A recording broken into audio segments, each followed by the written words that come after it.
இந்த உலகத்தில் இருக்கிற எல்லா ஆண்கள் பெண்கள் எல்லாருக்கும் கல்யாணம் ஆனவங்களோ ஆகாதவங்களோ அவங்க எல்லாருக்கும் ஒரு கனவு தான். நமக்குன்னு ஒருத்தனோ ஒருத்தியோ வருவாங்க, நம்மளை நல்லா புரிஞ்சுக்குவாங்க, நம்மளை மடியில் வச்சு தாளாட்டுவாங்க. முதல் மரியாதையில் சிவாஜி சாருக்கு ராதா வருவாங்க. இந்த மாதிரி நீங்க என்ன தேடி என்ன சுத்தி யாரை பிடிச்சிட்டா கூட கடைசி வரைக்கும் உங்களுக்கு அந்த ஒருத்தர் கிடைக்க மாட்டாங்க.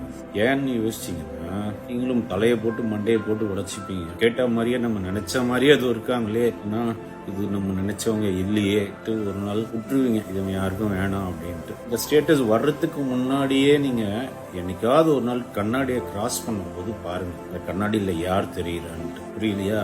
அது நீங்க தான் உங்களுக்கு அமைதியை கொடுக்க முடியும், உங்களை சந்தோஷமா வச்சுக்க முடியும், உங்களை மடியில வச்சு தாளாட்ட முடியும், உங்களுக்கு எல்லா விதமான ஒரு உறுதுணையாகவும் இருக்க முடியும். வேற யாராலையும் முடியாது. நம்மளா தேடுறோம் கடவுள் எங்க அப்படின்ட்டு. கடவுள் எல்லாருக்கும் தன்னோட ஒரு போர்ஷனா தன்னோட ஒரு பார்ட்டை அமைச்சு வைக்கிறாரு. யாருன்னா உங்களோட பார்ட்டு தான், இதயம் தான். அதை நீங்க நல்லவனா நினைச்சா அது நல்லது, கெட்டதா நினைச்சா கெட்டது. என் எக்ஸ்பீரியன்ஸ்ல சொல்றேன். அதை விட உங்களுக்கு ஒரு பெஸ்ட் ஃப்ரெண்டோ நீங்க கனவு காண்ற அந்த ஒருத்தரோ யாரும் கிடைக்க மாட்டாங்க. அதனால தனியா சாப்பிட்டு பழகுங்க, தனியா நடந்து பழகுங்க, தனியா உங்களுக்கு இயற்கைக்கு பிடிச்ச இடம் ஏதாவது கிடைச்சதுன்னா உங்க உட்காந்து மணிக்கணக்கா நீங்களே உங்க இதயத்து கூட பேசுங்க. இதையும் திருப்பி பேசும். அப்புறம் ஒரு மேஜிக் நடக்கும், பாருங்க.